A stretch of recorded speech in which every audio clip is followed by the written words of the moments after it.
Hello दोस्तों, मेरा नाम आशीष शर्मा है और आपका स्वागत करता हूँ आशीष एजुकेशन साइंस के अंदर।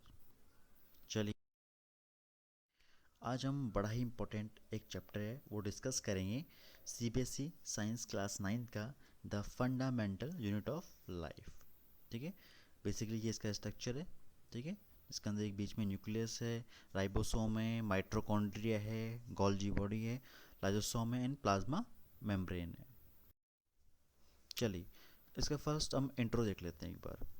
Cell is the structural and functional unit of life. It is the basic unit of life. Cell क्या है? हमारी एक फंक्शनल और स्ट्रक्चरल यूनिट है हमारी लाइफ की। या कह सकते हैं कि हमारी पूरी बॉडी जो किस चीज़ से मिलकर बनी है? सेल से मिलकर बनी है। It is discovered by Robert Hooke in 1665, 1665 में। सेल्स को जिसने डेड सेल को डिस्कवर किया था वो था रॉबर्ट हुक साहब। और किस में इसको डिस्कवर किया गया था? कॉक स्लाइस के अंदर with help to of primitive microscope. Antonie lock 1674 discover the free living cell in pond water which in the improve of microscope. Antonie lock साहब ने 1674 में डिस्कवर किया था लिविंग सेल को। ठीक है, रॉबर्ट हुक साहब ने डिस्कवर किया था डेड सेल को, पर लिविंग सेल को जो डिस्कवर किया था वो एंटोनियो लियोक साहब ने किया था। Robert Brown discover the nucleus in the cell in 1831। ठीक है, 1831 में रॉबर्ट ब्राउन साहब ने न्यूक्लियस की खोज की थी और रॉबर्ट हुक ने सेल के डेड सेल की खोज की थी। ठीक है, जो दो डिफरेंस है जो याद रखना कि रॉबर्ट हुक और रॉबर्ट ब्राउन ये दो अलग अलग हैं। Purkinje coined the term of protoplasm for the fluid substance of the cell in 1839। पुरकिंजे ने प्रोटोप्लाज्म के अंदर कि एक फ्लूइड, एक सेल के अंदर एक फ्लूइड भरा रहता है जिसे हम कहते हैं प्रोटोप्लाज्म। ठीक है, उसको डिस्कवर किया था 1839 में। चलिए, अब बात करते हैं सेल थ्योरी के बारे में। The theory that all the plants and animals are composed of cells and cells is the basic unit of life। ठीक है, सेल थ्योरी जो आपको बेसिकली दो बायोलॉजिस्ट थे उनका नाम था स्लाइडेन एंड श्वान, उन्होंने ये सेल थ्योरी को दिया था। The cell theory was the further expanded by the virtue by suggesting that all cells is arise from pre-existing cells। ठीक है, सेल थ्योरी को जब थोड़ा एक्सपेंड किया, थोड़ा उसको आगे किसी साइंटिस्ट ने बताया तो साइंटिस्ट का नाम था वर्च्यू। और उन्होंने सजेस्ट किया कि सेल्स जो अराइज होती है वो हम उनके ही उन्हीं सेलों की प्री एग्जिस्टिंग सेल से मिलके बनी होती है। चलिए, टाइप ऑफ ऑर्गेनिज्म में पढ़ लेते हैं। टाइप ऑफ ऑर्गेनिज्म में on the basis of number of cells के अकॉर्डिंग दो भागों में डिवाइड कर दिया। फर्स्ट है यूनिसेलुलर ऑर्गेनिज्म, दूसरा है मल्टी सेलुलर ऑर्गेनिज्म। फर्स्ट है unicellular organism. These organism are the single cells which perform all functions. Example के लिए अमीबा, पैरामीशिया और बैक्टीरिया। ठीक है, ये आपके सिंगल सेल्स में आते हैं। दूसरा मल्टी सेलुलर ऑर्गेनिज्म कौन से होंगे? Many cells grouped together to perform different function in the body and from various body part। ठीक है, जिनके एक सेल से ज़्यादा सेल हो, मतलब मोर देन वन सेल, तो उसे अपन कहेंगे मल्टी सेलुलर ऑर्गेनिज्म। एग्जाम्पल के लिए fungi, plant, animals. The shape and size of cells are different according to kind of function they perform. There is division of labour in cells. अब बहुत सारी sales की shape और size अलग अलग होती है, डिफरेंट होती है, और उनका काम भी क्या होता है?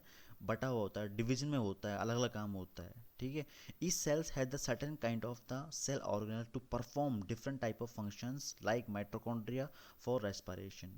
अब माइटोकॉन्ड्रिया में अब बेसिकली हमारी जो एक सेल्स होती है, एक सेल्स के अंदर डिफरेंट डिफरेंट ऑर्गेनल्स होते हैं और उनका भी डिफरेंट डिफरेंट काम होता है। जैसे लाइक एक सेल्स के अंदर माइटोकॉन्ड्रिया होता है जो हमारे रेस्पायरेशन के दौरान काम करता है और हमारे फूड डाउन करता है। चलिए, टाइप ऑफ सेल्स में पढ़ते हैं। दो टाइप की सेल्स होती हैं आपकी, प्रोकैरियोटिक्स और यूकैरियोटिक्स। अब प्रोकैरियोटिक्स वो सेल्स होती हैं जो सिंगल सेल से मिलकी होती है। ठीक है, सिंगल सेल से जो बनेगी वो प्रोकैरियोटिक्स, और जो मल्टी सेलुलर होती है वो उसे कहते हैं यूकैरियोटिक्स। ठीक है, अब प्रोकैरियोटिक में क्या होगा? Cell of organism, lack of nuclear membrane. तो प्रोकैरियोटिक्स में न्यूक्लियर मेम्ब्रेन नहीं होती है, बट यूकैरियोटिक्स में मेम्ब्रेन, न्यूक्लियस मेम्ब्रेन होती है। ठीक है, nucleus is absent is prokaryotic, nucleus is present in eukaryotics. Single chromosome होता है प्रोकैरियोटिक्स में और मल्टी क्रोमोसोम होता है आपका यूकैरियोटिक्स में। ठीक है, और सेंट्रोल इज एब्सेंट, सेंट्रोल एब्सेंट होता है आपका प्रोकैरियोटिक्स में, और यूकैरियोटिक्स में सेंट्रोल इज प्रेजेंट। दोनों एग्जांपल पढ़ चुके हैं अपन पहले भी। प्रोकैरियोटिक्स में बैक्टीरिया आएगा, ब्लू ब्लू ग्रीन एल्गी आएगा, एंड यूकैरियोटिक्स में fungi, plant cells, animal cells etcetera. चलिए, facts that the matters. The smallest function of unit of life is cell, discovered by the Roberto in 1665. A cell can be independently perform all necessary activities to sustain life. Hence, cell is the basic unit of life. There are two types of cells: plant cells and animal cells. The different of cell organelle and their function as well. ठीक है, तो ये थोड़ा different type के होते हैं। देखिए, अब इसके अंदर एक प्लाज्मा मेम्ब्रेन और एक सेल मेम्ब्रेन है, इसके बारे में पढ़ लेते हैं। This is the after most covering of the cell that separate the content of the cell from its external environment.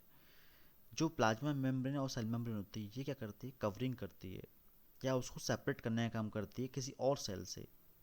This plasma membrane allowed to permit an exit of the some material in and out of the cell. ये plasma membrane या cell membrane ही allow करती है किसी material को entry देनी है या उसको एग्जिट करना है। ठीक है, चलिए, अब इसी में एक डिफ्यूजन है। डिफ्यूजन क्या होता है? किसी भी गैसों का एक्सचेंज, CO2 और O2 gases can move across the cell membrane by the process called diffusion. ठीक है, डिफ्यूजन वो होता है किसी भी गैस का एक्सचेंज हो रहा है आपके सेल मेम्ब्रेन के द्वारा, तो वो डिफ्यूजन आएगा। बट किसी वाटर मॉलिक्यूल का अगर एक्सचेंज हो रहा है, the movement of water molecules through such as the selectively permeable membrane is called the osmosis. तो वो आपको क्या कहलाएगा? ऑस्मोसिस। चलिए, एक इम्पॉर्टेंट थोड़ा सा ये डिफरेंस के बारे पूछ लेता है animal cells and plant cells के बारे में। ठीक है, तो cell wall is the absent. ठीक है, तो एनिमल सेल्स के अंदर सेल वॉल एब्सेंट होती है, जबकि प्लांट के अंदर सेल वॉल प्रेजेंट होती है। Plastids are absent. एनिमल्स के अंदर प्लास्टिड्स नहीं पाए जाते, जो कलर्स वगैरह होते हैं प्लांट्स के अंदर, वो एनिमल सेल्स में नहीं पाए जाते, और प्लांट सेल्स के अंदर प्लास्टिड्स पाए जाते हैं, प्रेजेंट होते हैं। Centrioles are present animal cells, पर सेंट्रल्स आर नॉट प्रेजेंट या एब्सेंट्स बोल सकते हैं, वो होगा plant cells. Vacuoles are absent. Animal cells में भी वैक्यूल्स नहीं पाए जाते, पर वैक्यूल्स आपके प्लांट्स में पाए जाते हैं। अब ये पूरा बेसिक स्ट्रक्चर दे रखा है आपका किसके? एक सेल्स के बारे में। मतलब एक सेल्स के अंदर इतने ऑर्गेनल्स होते हैं और उनका डिफरेंट फंक्शन होता है। चलिए, ठीक है, ऑस्मोसिस देख लेते हैं। Osmosis the movement of water molecules through such a selectivity premium membrane, या osmosis is the passage of water from a region of high water concentration through a semi permeable membrane to a region to the low water concentration। ठीक है, अब इसमें क्या होता है? दो तीन चीज़ें होती हैं। ठीक है, इसमें क्या होता है? ऑस्मोसिस तो बेसिकली वो हो गया किसी भी वाटर मॉलिक्यूल का सेल मेम्ब्रेन के द्वारा एंट्री और एग्जिट करने का प्रोसेस को क्या कहते हैं? ऑस्मोसिस कहते हैं। अब इसमें भी तीन टाइप के होंगे। ठीक है, कि एंट्री और एग्जिट कैसे होती है। ठीक है, क्या हाई से लो होगा या लो से हाई होगा। ठीक है, तो उसके बारे में पढ़ते हैं। अब देखिए, इसको तीन पोर्शन में डिवाइड कर दिया। एक है हाइपोटोनिक सॉल्यूशन। इसमें क्या होता है? If the medium is surrounding the cell has a higher water concentration than the cell will gain water osmosis. Such a solution is the hypertonic solution। तो hypertonic solution में कुछ नहीं होता है, जब सेल के बाहर वाटर मॉलिक्यूल ज़्यादा हो, वाटर का लेवल ज़्यादा हो, और सेल्स के अंदर वाटर का लेवल कम हो, तो क्या करेगा वो सेल स्पेशली सेल क्या करेगा? वो वाटर को बाहर से, अगर सेल का लेवल, सेल में वाटर का लेवल ज़्यादा है, तो बाहर से कुछ गेन कर लेगी सेल, और गेन करने के बाद थोड़ी स्वेलअप हो जाएगी, थोड़ी वो उसमें आ जाएगी सूजन टाइप की। ठीक है, तो ये कहलाता है आपका हाइपोटोनिक सॉल्यूशन। ठीक है, हाई से लो की ओर, high concentration to low concentration की ओर फ्लूइड कर रहा है, आपका गेन कर रहा है। ठीक है, अगर सेल आपकी गेन कर रही है वाटर को, तो वो हाइपोटोनिक कहलाएगा। अब सेम आइसोटोनिक में क्या होता है? यहाँ पर exactly the same water concentration, जहाँ पर सेल के बाहर और सेल्स के अंदर सेम वाटर कंसंट्रेशन होता है। इसकी वजह से क्या होता है? वो नहीं सेल्स के बाहर पानी देगा, ना सेल बाहर से पानी अंदर की ओर लेगी। इस तरह के सॉल्यूशन को बोलते हैं आइसोटोनिक सॉल्यूशन।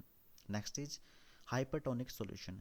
हाइपरटोनिक सॉल्यूशन क्या होता है? If the medium has the lower lower water concentration, अगर सेल के बाहर अगर लोअर वाटर कंसंट्रेशन है तो क्या होगा, मतलब सिंपल भाषा में अगर सेल्स के अंदर ज़्यादा पानी है तो वो पानी को लूज़ करना चाहेगा, पानी को क्या करना चाहेगा, लूज़ करना चाहेगा, तो will lose water the osmosis, और ये सारा प्रोसेस किसके द्वारा हो रहा है, ऑस्मोसिस के द्वारा, ठीक है। तो पानी लूज़ कर देगा, फिर दोनों का बैलेंस हो जाएगा, तो ये क्या कहलाएगा आपका हाइपरटोनिक सॉल्यूशन,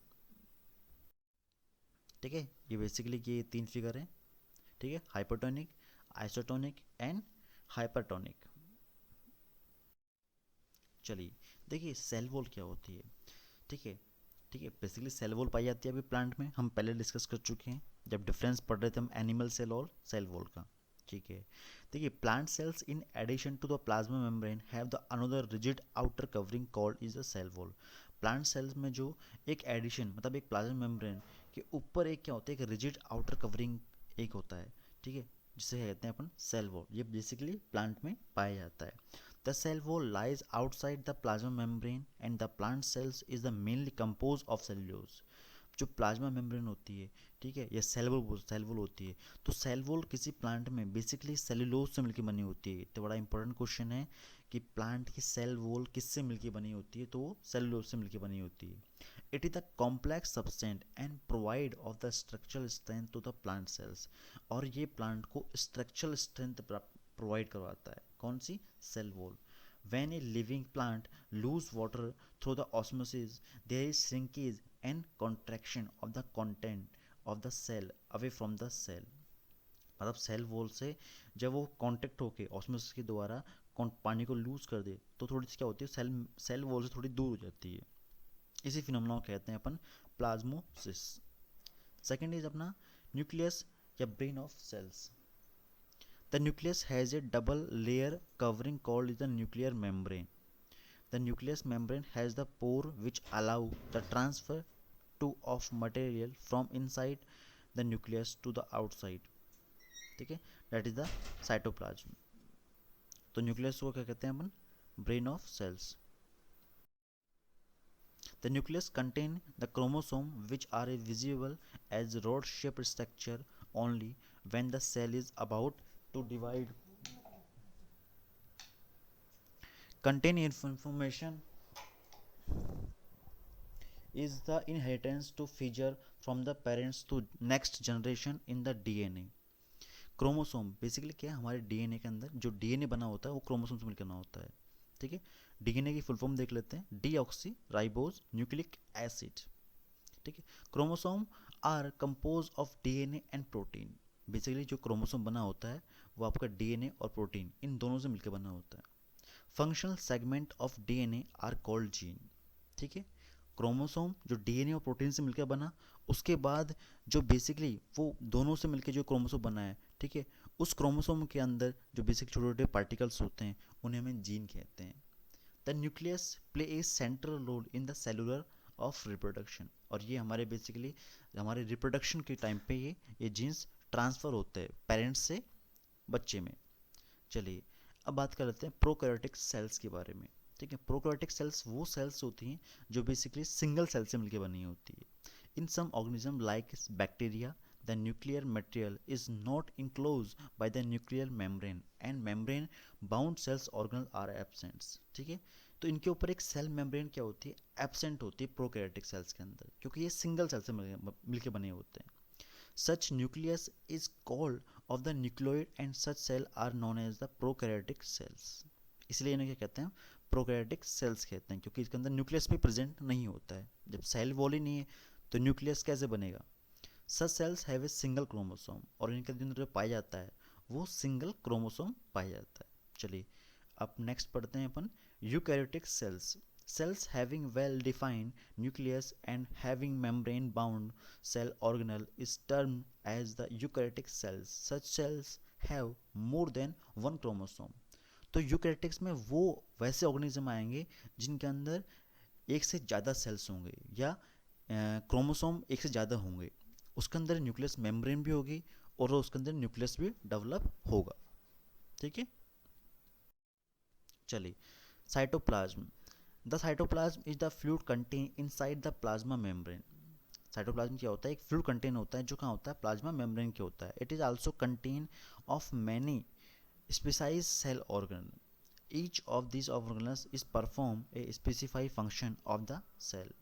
ठीक है, तो इनके अंदर जो ऑर्गेनल्स होते हैं, ठीक है, वो अलग अलग अपने फंक्शन करते हैं. अब सेल ऑर्गन पढ़ते हैं कि सेल ऑर्गन में कौन कौन से पाए जाते हैं. अब देखिए बहुत सारे अलग अलग इसमें पाए जाते हैं. फर्स्ट है अपना एंडोप्लाज्मिक रेक्टिकुलम. ठीक है, जिसे कहते हैं network of transport. Network of transport basically दो टाइप की होती है आपकी. There are the two type of the ER या एंडोप्लाज्मिक रेक्टिकुलम. एक होता है रफ एंडोप्लाज्मिक रेक्टिकुलम जिसे आर ई आर कहते हैं, एंड स्मूथ एंडोप्लाज्मिक रेक्टिकुलम जिसे एस ई आर कहते हैं. RER has a particular called is the ribosome attached to its surface. जो रफ एंडोप्लाज्मिक रेक्टिकुलम होता है उस पर क्या होता है, राइबोसोम अटैच हो जाते हैं. The ribosome endoplasmic reticulum are the site of the protein manufacture. ठीक है, तो बेसिकली क्या होते हैं, राइबोसोम के जो पार्टिकल्स होते हैं वो उस पर चिपक जाते हैं और यही आगे जाके करते हैं, प्रोटीन का निर्माण करते हैं. The SER helps in the manufacture of the fat molecules and lipid. ठीक है, तो ये फैट मॉलिक्यूल्स और लिपिड बनाने में हेल्प करते हैं. कौन, smooth endoplasmic reticulum. Some of this of protein and lipid help in building the cell membrane. This process is called the membrane of biogenesis. ठीक है, and some protein and lipid function and enzyme and hormones. और कोई कभी कभार ये proteins lipid and functions enzyme और hormone की तरह भी काम करते हैं. Their function of ER is the serve as a channel for the transport of material between the various region of the cytoplasm.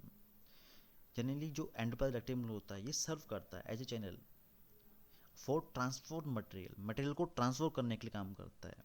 ठीक है, वेरियस रीजन ऑफ साइटोप्लाज्म और between the cytoplasm and the nucleus.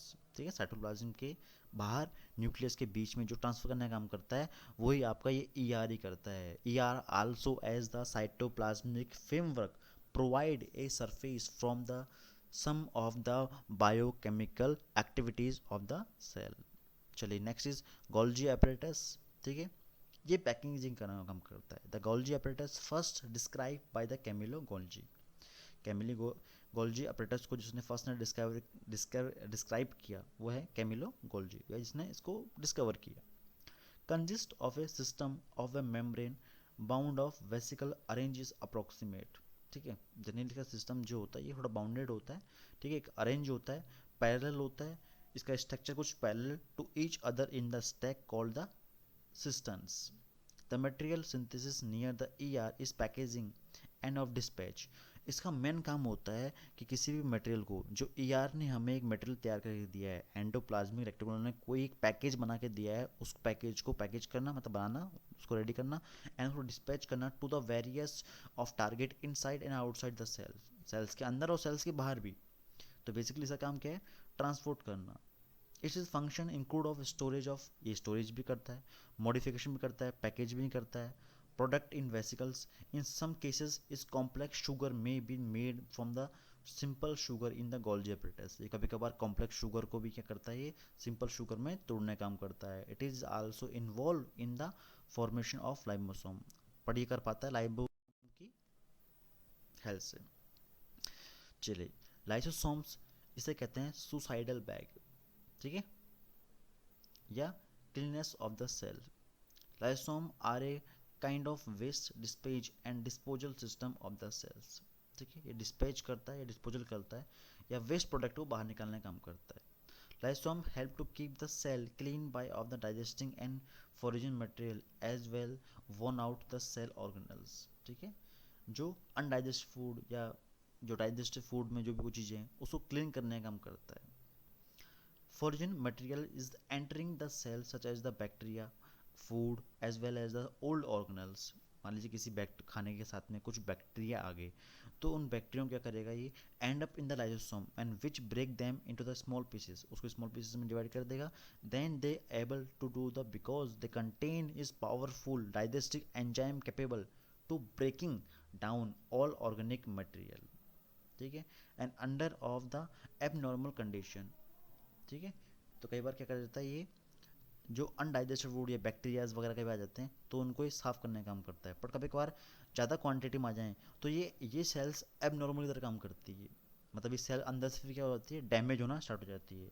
और फिर एक time आता है कि lysosome में ब्रस्ट फट जाती है and enzyme of digest the own cells, therefore they also known as the suicidal bag. Next is mitochondria, जिसे कहते हैं अपन powerhouse of the cell या एनर्जी प्रोवाइडर। अब आपको बॉडी के अंदर जो एनर्जी प्रोवाइड कराता है वो है आपका है mitochondria. Mitochondria are known as the powerhouse of the cell. The energy required for the various chemical activities needed for life is released by the mitochondria in the from the ATP. मतलब आपको कोई भी energy मिलती है, अगर हर sales के अंदर mitochondria है तो माइट्रोकॉन्ड्रिया आपको एनर्जी जरूर देगा, पर एनर्जी देगा वो एटीपी की फॉर्म में। अब एटीपी फुल फॉर्म क्या होती है, एडिनो ट्राई फास्फेट, ठीक है, मॉलिक्यूल। ये आपकी एटीपी फुल फॉर्म है जो आप याद रखना।